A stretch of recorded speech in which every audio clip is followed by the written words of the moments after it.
บายดีพ่อแม่พี่น้องก็ไปมือสู่สุคนตอนนี้เราก็ได้มีโอกาสมีเวลาเลิกแต่ให้แต่นา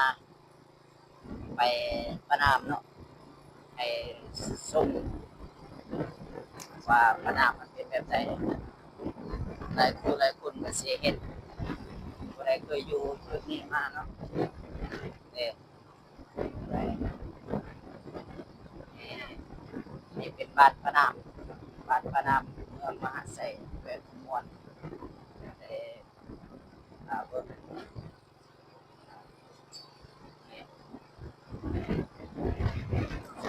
จะมีตลาดพ่อมีตลาดเนาะเอาขึ้นสูงให้มันเห็นฝ่ายนี่มาเบิ่งงัวงัวเอ่อตลาดมีตลาดนะยังใส่ป้ายตัวนี้เด้เห็นบ่ป้ายตัวนี้เป็นป้ายไปบัวละพาเมืองไสบ่ทองเมืองมหาไสเนาะเด้ตัวนี้จะเป็นวงเวียนเดี๋ยวนี้เขาเจ้าใส่ไฟแล้วเขาใส่ไฟแล้วเป็นวงเวียนแบบนี้วงเวียนใหญ่ๆแบบนี้แล้วสิออกวงเวียนเนาะตอนนี้เด้วงเวียนมาเบิ่งนำกัน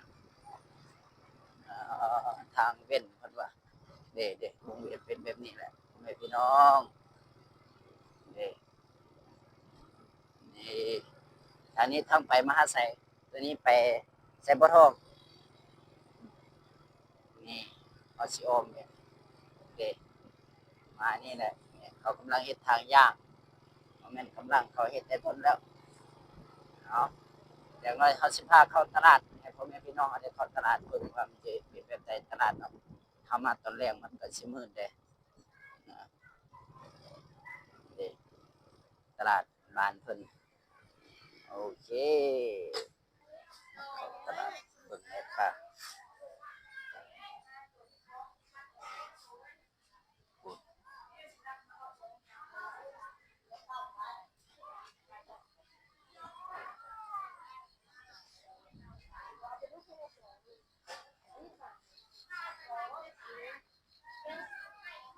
ซื้อปลาดุกลองเบิ่งมาซื้อปลาดุก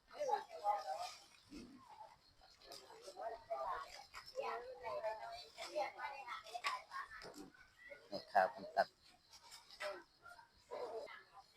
เป็นแสนสาม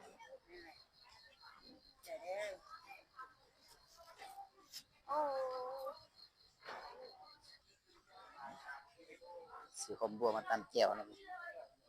บิ่งแม่ค้าอืม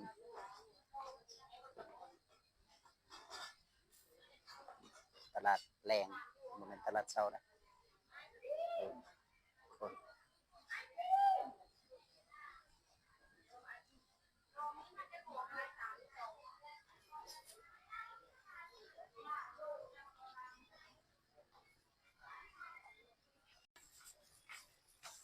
ซื้ออีกเอาไว้ไปกินนอนนา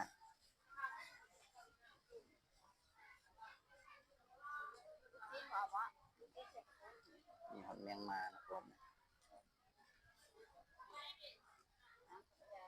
ตัวเด็ดนี่ตัวเด็ด